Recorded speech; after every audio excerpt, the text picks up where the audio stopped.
اللہ کے نبی حضرت نوح علیہ السلام بار بار اپنی امت کو اللہ کے پیغام سناتے رہے کہ وہ آپس میں ایک دوسرے پہ ظلم نہ کریں، احساس محبت کو قائم کریں، نسل ذات کے نام پر ایک دوسرے کو تکلیف نہ دیں، رشتوں کی قدر کو مقدم رکھیں۔ تو حضرت نوح کی قوم بار بار آپ کا مذاق اڑانے لگتی، اتنے پتھر مارتی کہ آپ کئی دنوں تک پتھروں میں ڈھکے رہتے، پھر صحتیاب ہوتے، پھر اللہ کے دین کی تبلیغ کرتے، یہاں تک کہ 950 سال گزر چکے۔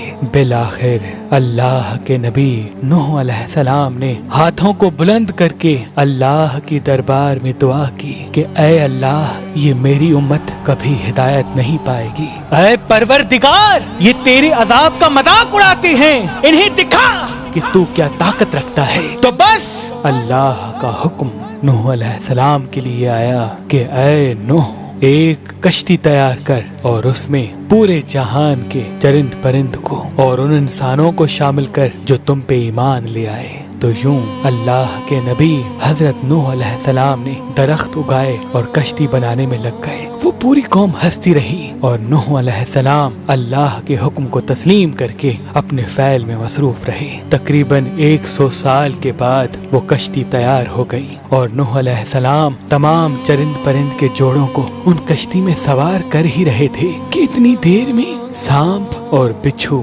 آپ کی خدمت میں حاضر ہوئے اور کہنے لگے، اے اللہ کے نبی، اس نجات کی کشتی میں ہمیں بھی سوار کرو۔ اللہ کے نبی نوح علیہ السلام نے فرمایا، تم تو انسانوں کو تکلیف دیتے ہو، ان کو کاٹتے ہو۔ تو یوں سانپ اور بچھو رو کے اللہ کے نبی سے عرض کرنے لگے کہ اے اللہ کے نبی، آپ ہماری نسل کو بچائیں، ہم آپ سے وعدہ کرتے ہیں کہ جو بھی انسان سلام علی نوح فی العالمین پڑھے گا، ہمیں قسم ہے اپنے وجود کی، اپنے خالق کی، ہم کبھی بھی ان کو تکلیف نہیں دیں گے۔ اس وعدے کے بعد اللہ کے نبی نوح علیہ السلام نے سانپ اور بچھو کے جوڑوں کو بھی کشتی میں سوار کر دیا۔ اس نجات کی کشتی میں جو انسان سوار ہوئے، جو مخلوقات سوار ہوئی، سوائے ان کے سب اللہ کے عذاب کے سبب فی النار ہو گئے۔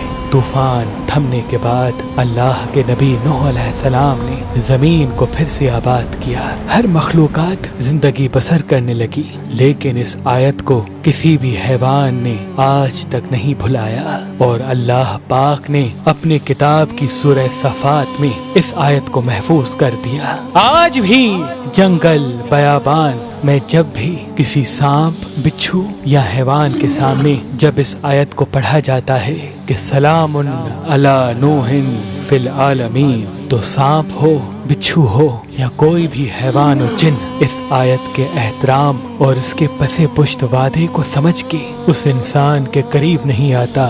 بے شک اللہ نے اپنی کتاب میں ہر پریشانی، بیماری اور مصیبت کا علاج رکھا ہے۔